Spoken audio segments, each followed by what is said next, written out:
Hello, hello, hello, hello. It's a terrific Tuesday, and you're all welcome to the WIT Ghana chapter training session. I hope you're all doing well. If you're doing well, you can give me a thumbs up, a wave. Let me just know that you're fine and you're good. I know we've all had like really long days and everything, but then we've still made time to join the session. And so we really, really appreciate the time that you've made to join us. Trust me, it's going to be very, very beneficial to you. And so, as we all know, this evening we are here to discuss project management in tech. But then this session is being organized by Women in Tech Ghana chapter. And so without much ado, I would want to invite our community manager, Madam Barbara, to Hello. just tell us a little bit about Women in Tech and then Women in Tech Ghana chapter. So Barbara, over to you. Okay. Thank you so much, Mamiama. I hope everyone can hear me. So I'm just going to speak a little around the Women in Tech Ghana, what we are about, and what we hope to achieve. So I'll start by explaining who we are. We are founded by Ayomi Moore in 2018 in France. Our events are under the patronage of President Emmanuel Macron. Worldwide, we offer a broad range of events ranging from coding, training for young students, to the creation of mentoring networks that will encourage and support women. We build skills and confidence, ensuring women are groomed for success in the ever evolving tech landscape. So, Women in Tech is a social enterprise and a nonprofit organization. It's a movement focused on empowering 5 million women and girls in STEAM. And when I say STEAM, I mean S, which stands for the sciences, T stands for technology, E for engineering, and M for mathematics by the year 2030. So, joining the Women in Tech community will expose you to diverse opportunities. We are present in 61 countries and still counting, with Ghana being one of the youngest chapters. We were launched in November 2020, November 22nd, 2024, with a current membership of about 160. We are poised to drive the STEAM agenda in our country. As a chapter, we operate within the framework of the parent organization, which is a Women in Tech Global. But our programs, activities, and initiatives are tailored to meet the needs and interests of our members in the local community. Our goal as a local chapter is to impact 50,000 women and girls in STEAM by 2030 and to develop the STEAM mindset in all. Why STEAM and not STEM? So, STEAM provides a wider reach over STEM and a broader skill range in addition to STEM, which includes creativity, communication, and collaboration. STEAM combines the sciences, technology, engineering, arts, and math to influence students' inquiry, which means asking questions, decision or debates, and problem solving. It opens the door to innovation. STEAM is a mindset of self motivation, thinking, energizing, adventure, and making. What do we stand for? We represent a voice to the voiceless, strength for the weary, and an inspiration to those who dream. Resources available for the Women in Tech members. We have free and paid training programs, mentorship programs, job opening from global companies, Women in Tech Global Summit in Osaka, Japan, in line with the World Expo 2025, which will be taking place from the 23rd to the 25th of April 2025. We have networking opportunities, community meetups, and fun activities, and many more. So don't be left out. The target group, we are targeting educational institutions, companies, women empowerment groups, NGOs, etc. And our aim is to build women in tech communities in Ghana.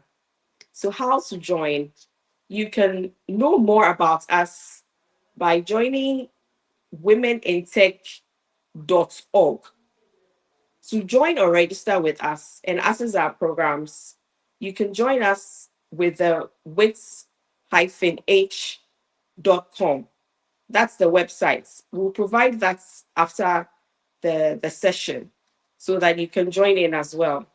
So you can join in as a member or you can join in as a volunteer. We are present also on LinkedIn, YouTube, WhatsApp, Instagram, and Facebook. So please follow us and like our pages. And please join us as well. You can volunteer in any of our groups as well to make this happen. Thank you very much. Thank you very much, Barbara. So that was very detailed. So if you're here and you're not yet a member of WIT, I don't know what you're waiting for, but Barbara has said it all. If you want to make an impact in the society and then also develop yourself, as in personally and your career, then WIT is where you have to be. So just join our community. Anyways, my name is Mamiama Abiashon, and I'll be your moderator for today's session. So today our topic is going to be on project management in tech. Now, we all know that we live in a digital world, that's what they say, and things keep evolving very fast. And so to ensure that you end your project or you complete your projects successfully and then acquiring the right value, you need certain skill sets and knowledge to be able to ensure that you make the right impact. And that is the reason why we decided to take you through this discussion or to pick this particular topic for you. And so we have in our midst one of Ghana's highly accomplished lecturers. She holds a PhD in business administration from Noble International Business School, an MPhil in marketing. She's a certified PMP professional and has a diploma in project management from ICM UK. In fact, her qualification, I can go on and on and on and on, and I'm not going to finish. So let me just jump straight to what she's currently doing. Currently, she's a lecturer at Lancaster University, Ghana, and, and an adjunct lecturer at NIBS. She's also the lead consultant for White Gem Consultancy Service. That's a lot. Okay, so like basically, I would want to say everything in short, she's a big woman. And we are very, very, very honored to have her in our midst.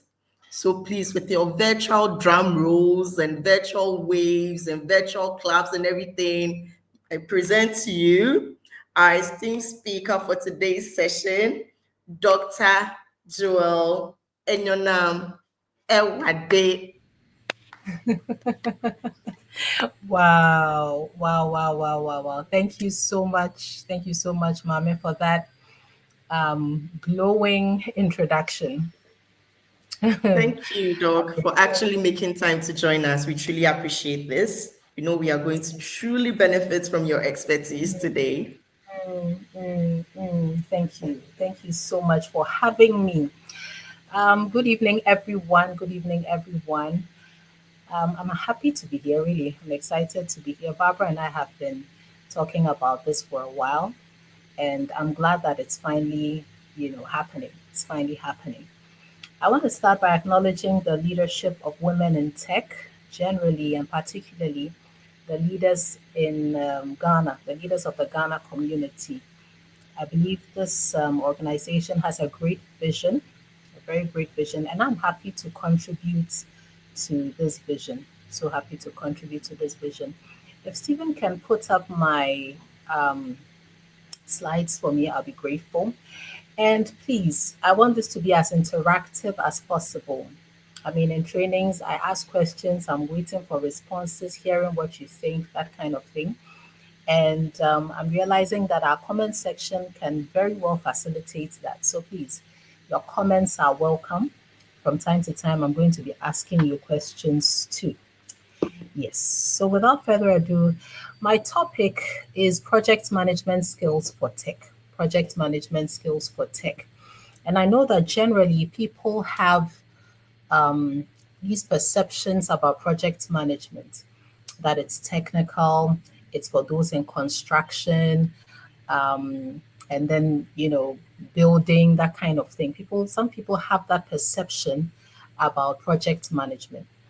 Now, having taught project management in both academia and in industry for the past 9 years, I've come to the conclusion that project management skills are an asset regardless of what you do. It's relevant to all kinds of work. And particularly for the space in which you people work in as women in tech, in this fast paced, dynamic, rapidly evolving space that you work in, you know, project management skills are definitely an asset. Definitely an asset. In fact, there's a methodology of project management called Agile Project Management, and it is heavily used by those in the software development space, heavily used there. But today I decided that I'm going to give you a general introduction to project management and also to touch on a topic that, no matter which space you find yourself in tech, will be useful to you, no matter what it is. A basic introduction to the fundamentals of project management, and then also a look at stakeholder management under project management. So just confirm that you can all hear me. Somebody confirm that you can hear me clearly, and then we'll take off.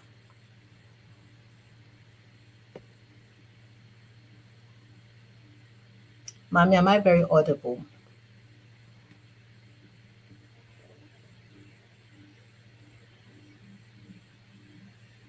Okay. All right.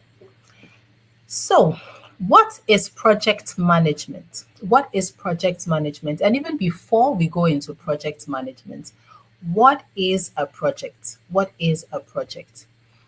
Now, projects come in different shapes, forms, sizes, scales. Okay. It could be as huge as anything, but regardless of the scale or magnitude of the project, all projects have these three basic characteristics. All projects have these three basic characteristics. The first is that every project has what is called a specific outcome. A specific outcome. And this outcome is referring to what it is that we should have or we should see at the end of this project. So all projects must have a specific outcome. Now, the second other feature is that this specific outcome we're talking about is required within a fixed time frame. This specific outcome that is defined is required within a specific time frame. And you only have a limited amount of resources in order to get this thing done within the specified time frame. So these three key characteristics are what we call the three key characteristics of a project, and it could be anything. So long as it meets these three criteria, we say that's a project. That's a project. Now, while I'm mentioning this, I want us to distinguish between a project and an operation. And I think one very easy distinction is that operations tend to be recurrent. So there could be certain outcomes and there could be limited resources, but there's no deadline when it comes to an operation. So recurrent things like customer service, operations management, quality assurance, those things that we do on a daily with no foreseeable end date in mind, we say they are operations.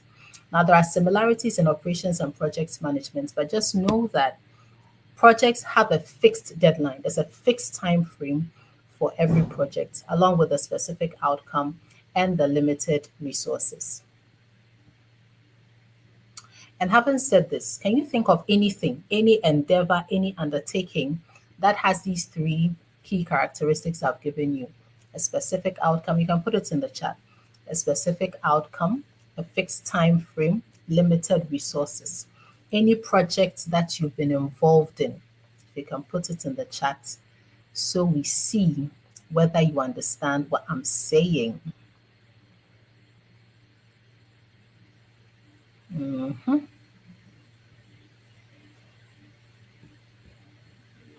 Any examples?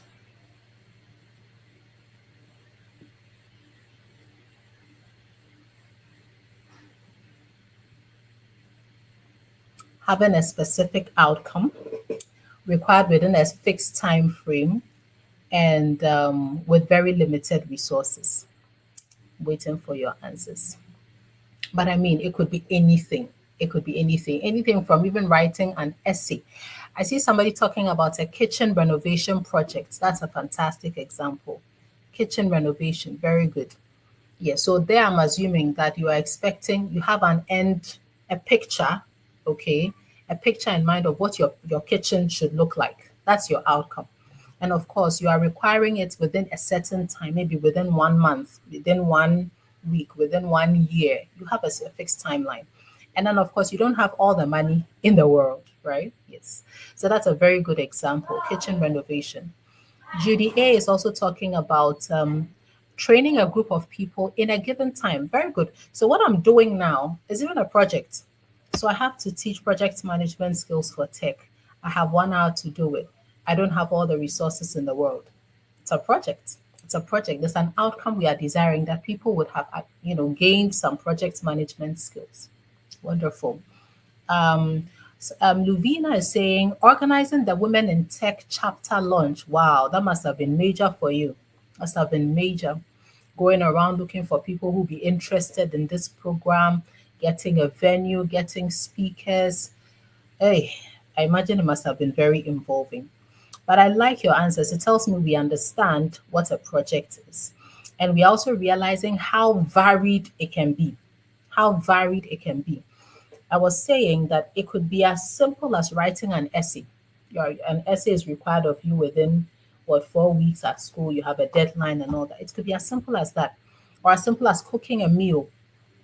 It's an example, or as complex as developing a software or constructing a bridge. It could be any of that. But so long as there's a specific outcome, limited resources, and a fixed time frame, it's a project. It's a project. Very good.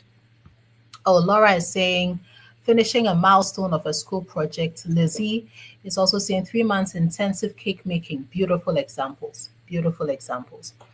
Now, the goal in project management is this, that we want to, as much as possible, increase the chances of success on our projects. And we believe that proper preparation or proper planning will prevent poor performance. And so, in executing our project, some of these things that we've mentioned, I'm sure we didn't really sit down and think that, oh, this is a construction, this is a project. I must plan for this, I must plan for that, I must be very detailed and methodical.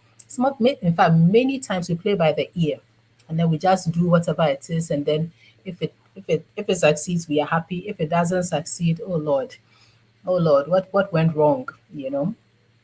But in project management, we plan for everything. We plan for everything. We adopt a methodical approach to planning and guiding project processes from the beginning to the end.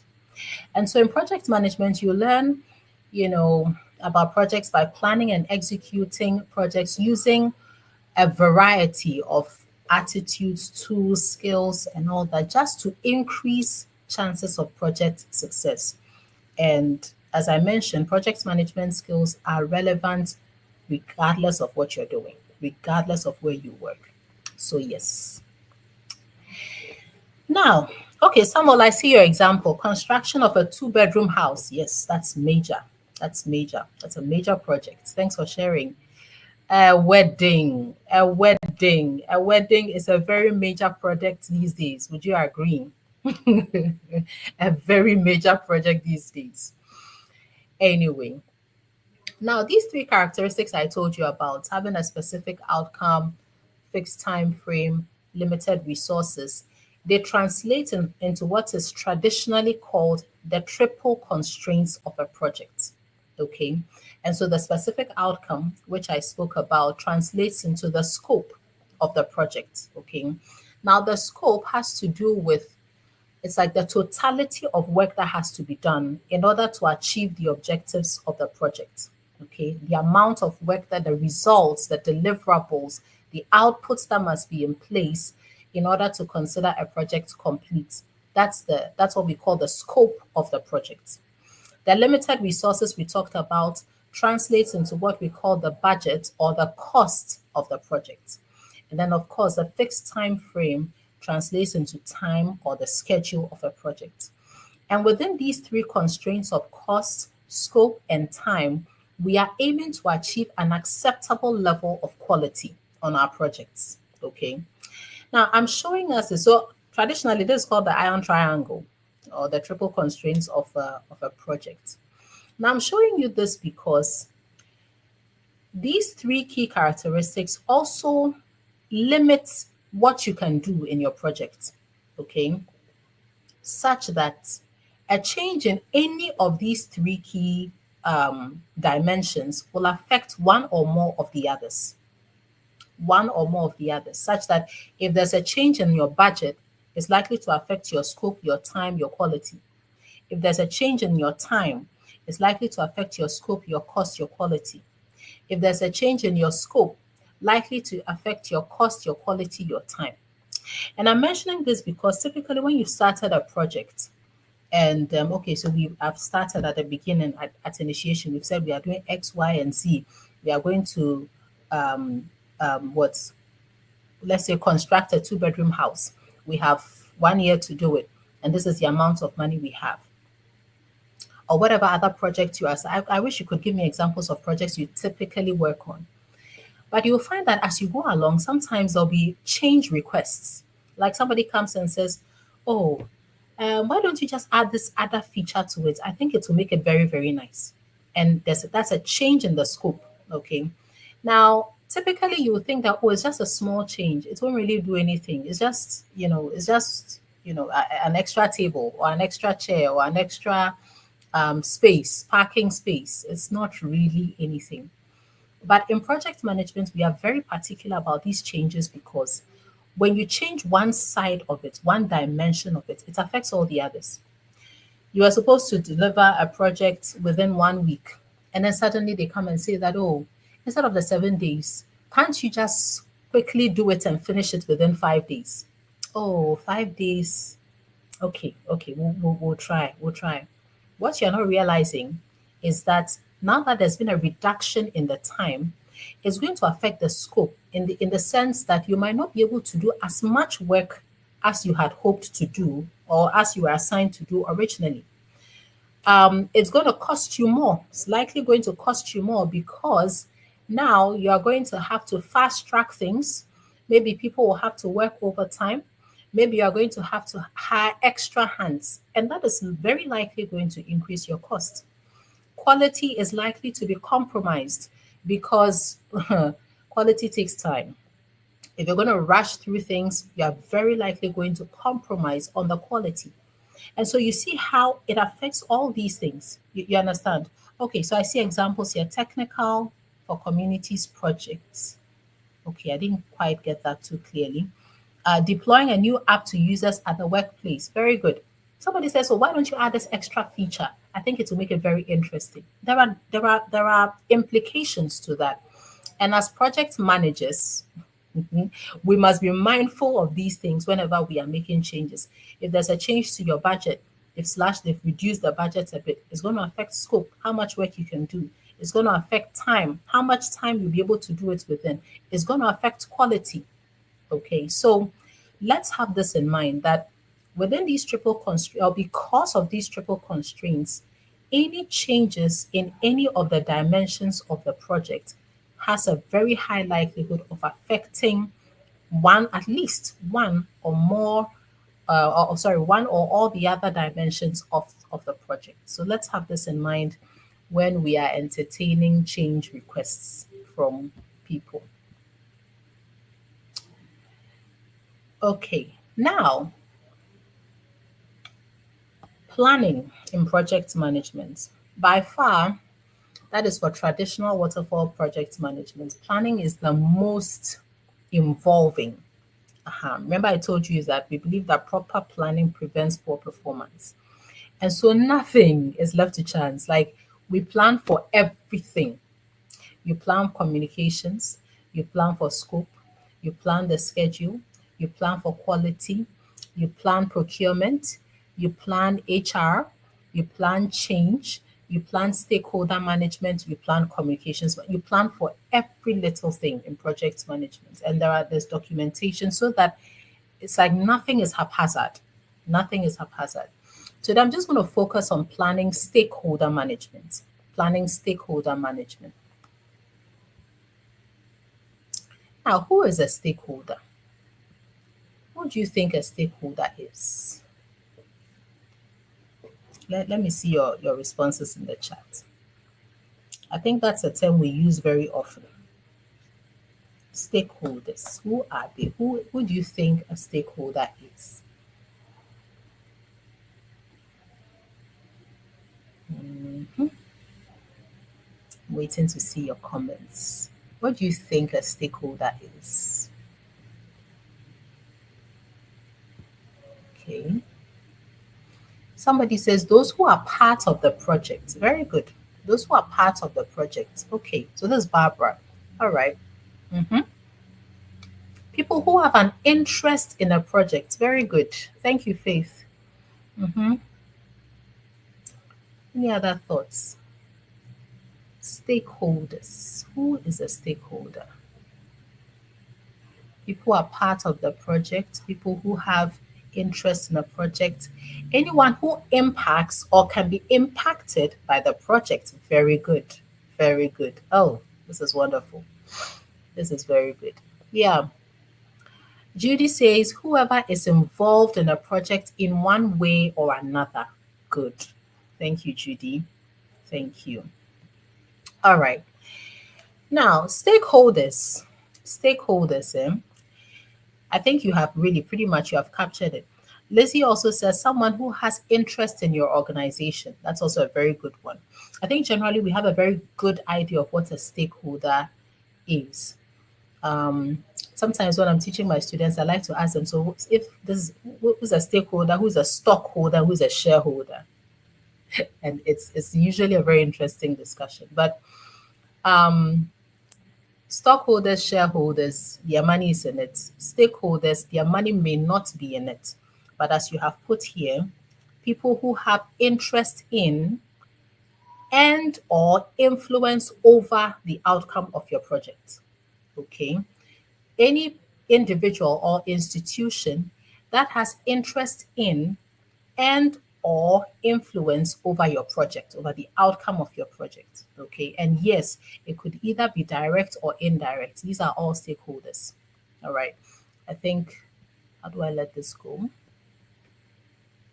Yes, any individual or institution that has influence and or interest in the outcome of your project. Now, remember that your projects, whatever project you embark on, is to address needs of stakeholders. All projects are meant to address needs. And so the success or otherwise of your projects depends to the extent to which it satisfies the needs of your stakeholders. It's so important. The extent to which it satisfies the needs of your stakeholders. And I like the fact that somebody mentioned that these could be what do you call it, direct or indirect. Okay, these stakeholders, some of them are very remote, some too are more immediate, but they all have some interest in and or influence over your project. Yes, Augustina says stakeholders influence the project outcomes. Very good, very good. Thank you for sharing. Now, oh, so examples there could include your sponsor, your customers, your suppliers, the government, regulatory authorities, I mean, the community in which you find yourself. All these are examples of stakeholders. Now, you'll quickly find that sometimes, in fact, many times, the needs and wants of stakeholders conflict. You find that stakeholder A wants a lot of this. Stakeholder B doesn't think it's a good idea. Stakeholder C may be neutral. Stakeholder D is on the side of stakeholder A. And it can be, sometimes it can be a real tug of war, managing the needs and interests of your stakeholders. And so to help us to properly manage our stakeholders, we classify them. We classify them. We classify them along their levels of interest and their levels of influence. So this is a great somebody called Aubrey Mendlow. He came up with this grid that helps to classify your stakeholders. Not all stakeholders are born equal.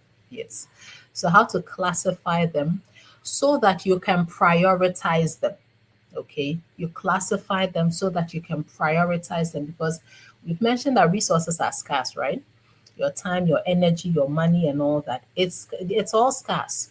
So you can't pay equal attention to all your stakeholders. Otherwise, you'll be all over the place. So you use a grid like this to classify your stakeholders, classify them. First, you sit down to identify who your stakeholders are. Who are those people that are likely to be interested, even remotely, in what we are doing? Who are those people that this thing that we are doing affects? Okay. Who are those people that are affected by what we are doing? Who are those people that stand to gain from what we are doing? So list them all down.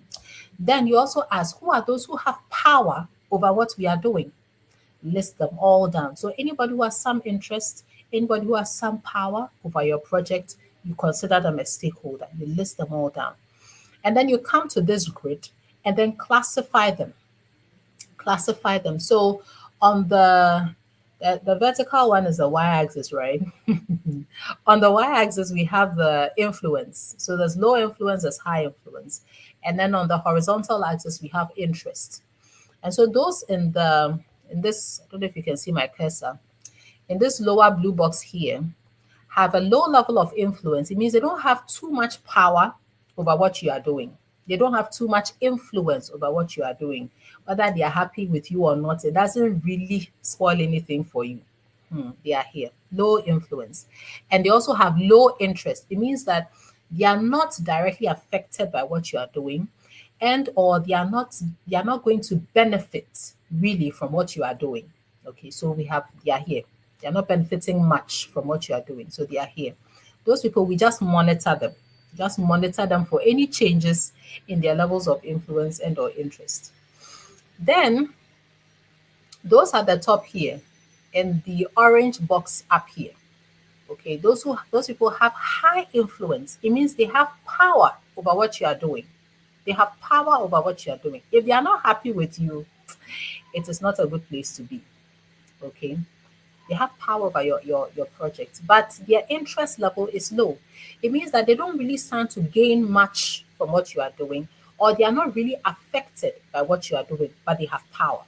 So you can think of regulatory bodies, regulatory authorities, higher ups and all that.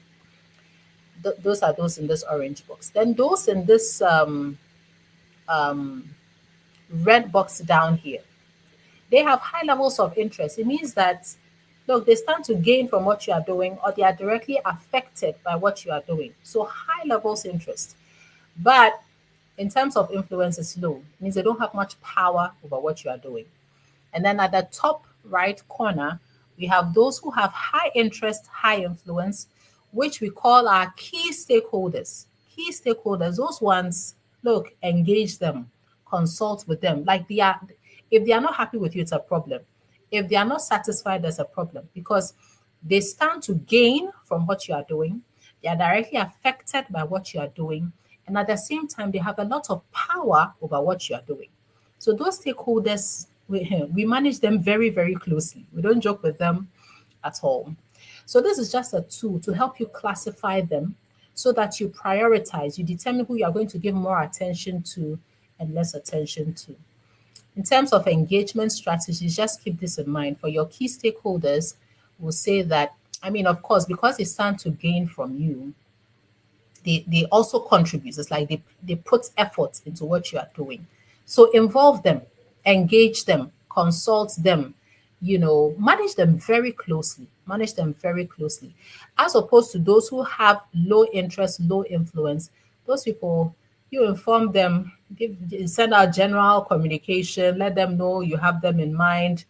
Updates on your websites, through newsletters, through emails, just keep them sufficiently monitored. All right. But don't pay too much attention to them, because you really don't have the time or the resources to do that. And of course, while you are doing that, see if there's an opportunity to increase their level of interest in the project, or Yeah, usually for them, their level of interest, if you can increase that, it might be a plus for you, because those stakeholders that have high levels of interest, they could be ambassadors for you, make noise for you, you know, pull crowd for you, because they really are benefiting. They are really affected. So if it's good, I mean, they're happy to sing your praises. And then those here who have at the top left hand corner, who have high influence but low interest, see if you can, there's a way to increase their level of interest in your project so that they are more on your side. They are more on your side. Yes. So these are just some recommendations in terms of strategies when it comes to managing your different stakeholders.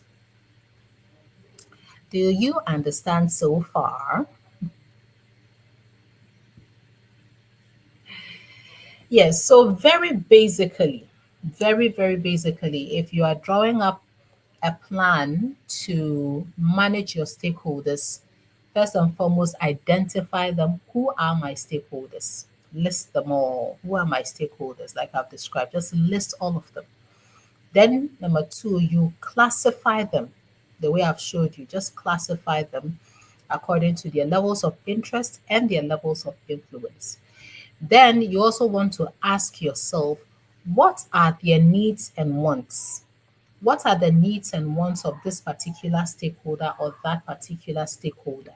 Identify them. So let me look at some of these projects that you suggested. Somebody said, when I asked for examples, um, I saw, okay, so Luvina, let's use Luvina's example. She organized the Women in Tech chapter launch. Okay, the Women in Tech chapter launch. So let's put ourselves in Luvina's shoes, for instance. In a project like that, who would your stakeholders be? Mhm. Yes, who would your stakeholders be? Let's think with Luvina. Who will be the stakeholders in this project? Let's list them.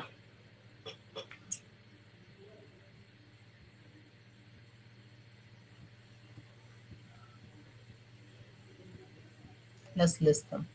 Or depending on what project you brought up, you can just, so I see also somebody said something about a software somewhere. Yeah. Who will be the stakeholders in a project like that?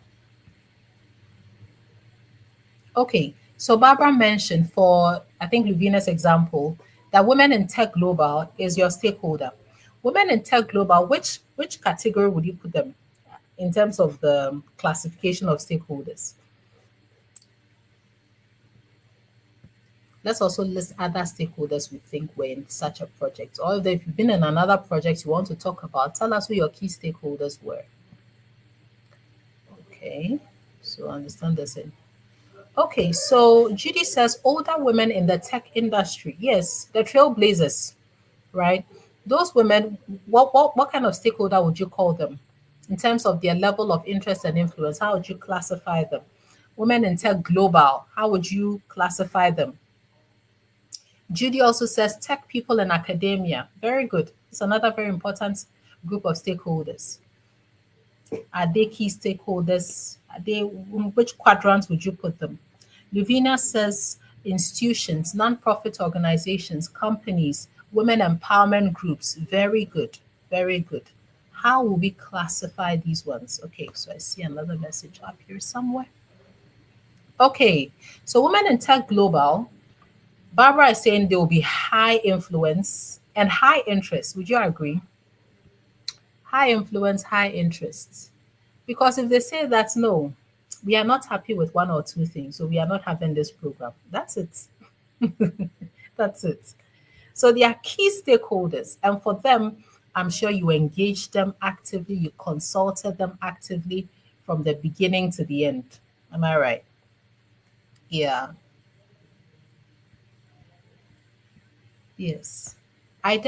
So classify them. I see another message. Yes, yes, yes, yes, yes. Now, having classified them, what are their needs and wants? What women in tech global, what do they want? What were their expectations? I'm sure you found out because you cannot satisfy what you don't know.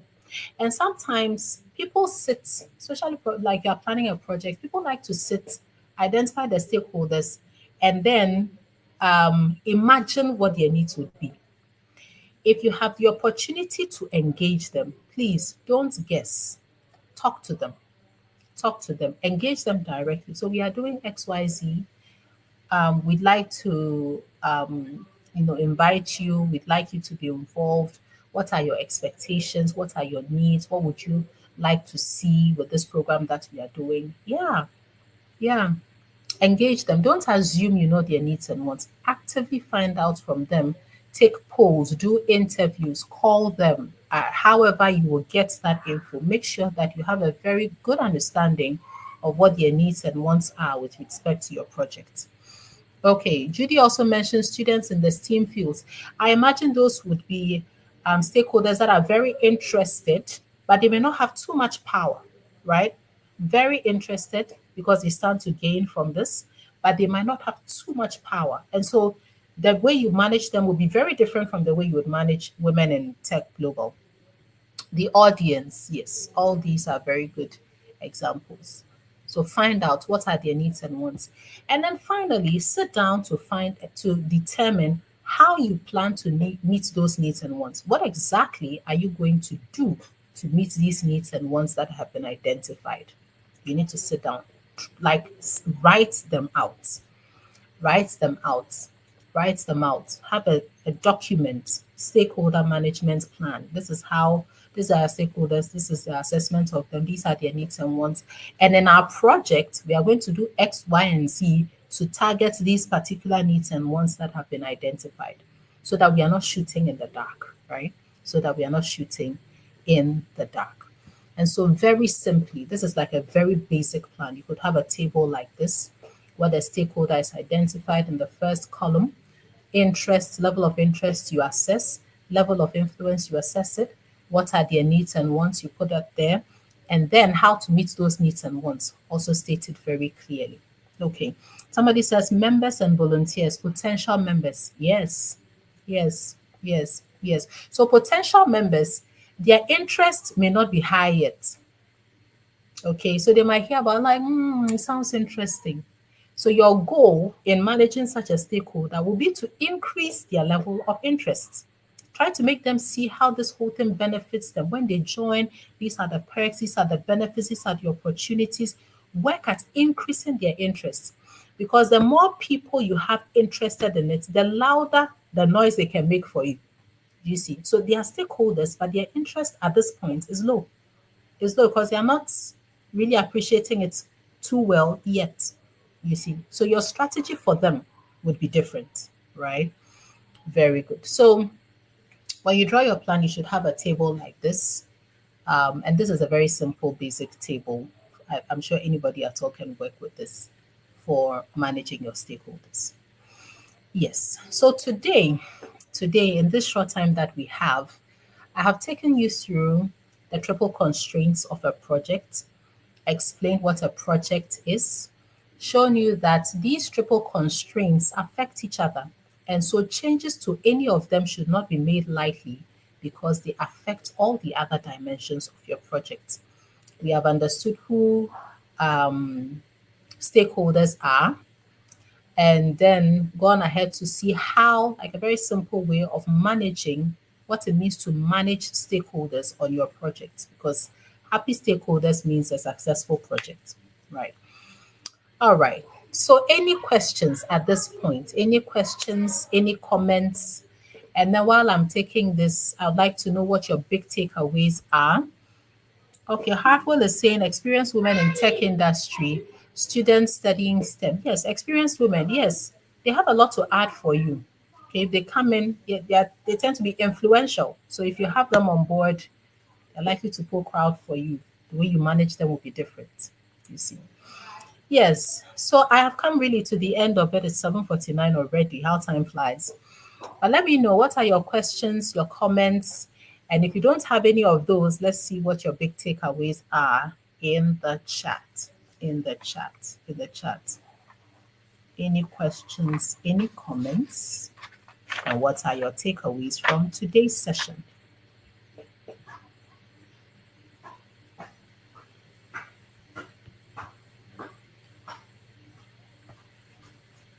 Hi, Mommy. Hi, Doc. This has been really insightful, though, honestly. Wow, I'm Thank you glad. so much. Ladies, My, we are waiting for your comments. I mean, what's the takeouts for you? mhm. Is there anything, is there anything you think you can work with? Any comments for Doc? Any questions for me? All of it. I'm happy to hear them.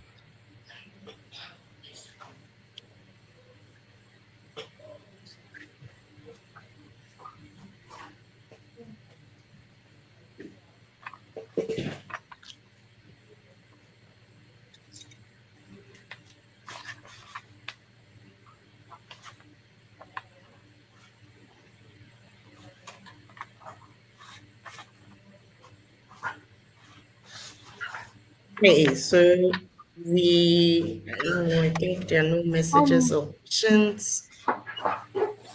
So I would want to assume everybody is okay.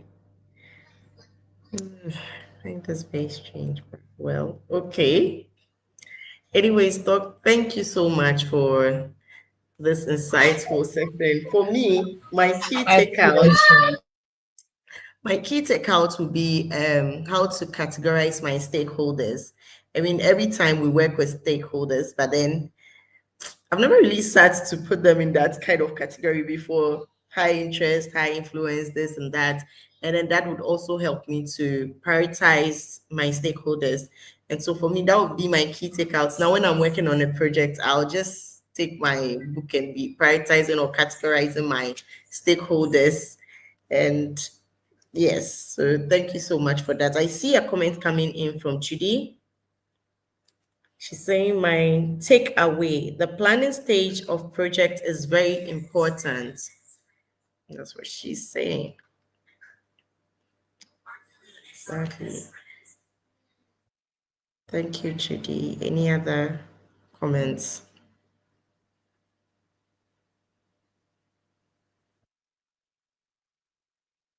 Okay. All right. So thank you so much, Doc, for sharing your expertise and guiding us through the key aspects of My pleasure. it. We hope we can come to you for part two because for me, I think I know there's more. So I want part two. There's a lot, to be honest, Mommy. There's a lot, like all those dimensions I showed you, all of them. Like, there's a lot under, but because of our time, of just 1 hour, yeah, we just do one, a bit of one. Yes, but we know when we come back to you for part two, you make time for us, right? Oh yes, no shaking. All right. Thank you so Thank you so much. much. Yes.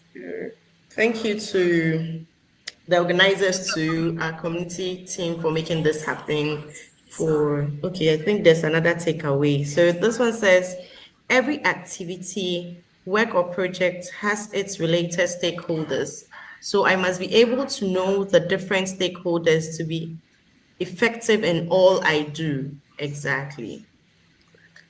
Thank you. Augustina also put in a comment there. Thank you, Augustina. Oh, okay. Augustina says, I love the way you were able to break down the stakeholders. Then, Doc, okay. Doc, thank you so much. A lot of thank yous coming in for you. I Thank you. take them Thank you. all. All right, so all too soon, I would say we've brought our session to an end. Please don't be in a hurry to leave. We have some announcements for you. But then, on behalf of WIT Ghana chapter, Doc, once again, we say thank you. We truly appreciate this insight you've shared with us, and even for making time to join us. We know you lecturers are very busy, so we truly appreciate this. To the community management team for putting this together. We truly appreciate the effort you've put in it. Our social media team. You guys are awesome. Without you, this wouldn't even be happening. And so we really, really appreciate you. And to the lovely participants who joined this training, you all made it an insightful one. You all made it very impactful. Your comments, your questions, your suggestions, everything is very, very, very appreciated. Thank you so much. We have some announcements for WIT members. So please don't hang up yet. Let me share the announcements with you. Okay. All right. So the Women in Tech Global Summit 2025 is scheduled to come off from 23rd to 25th April 2025 in Osaka, Japan. Volunteers should note that they would cater for their accommodation and flight expenses. All volunteers are encouraged to register for this important event. All members are also encouraged to like and share our flyers and advertise our programs on their social media handles so we can go viral. Stay updated with more impactful activities. So please go onto all our social media platforms on Instagram, on LinkedIn, on YouTube. Please let's share the link on our status. Let's invite our friends to join our activities. We don't need to benefit from this all alone. We have to share.